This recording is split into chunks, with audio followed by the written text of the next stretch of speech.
Today, I'm going to show you how to open a Wise account in Canada, step by step.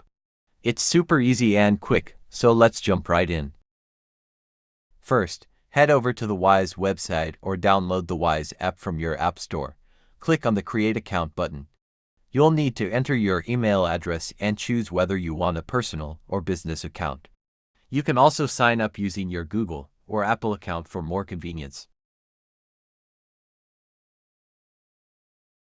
Next up, confirm your country of residence and verify your mobile number with a code. This is an important step to ensure your account's security. Now, you'll need to verify your identity. Simply upload the required documents and take a selfie right from your smartphone. Once your identity is verified, head over to set up your payment.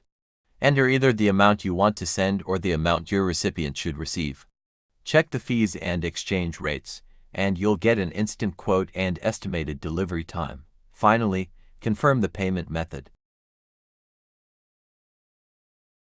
And that's it, your Wise account is ready to use. With it, you can hold and exchange over 50 currencies, send money to 80 countries, and even spend in 170 plus countries with the Wise International Debit Card.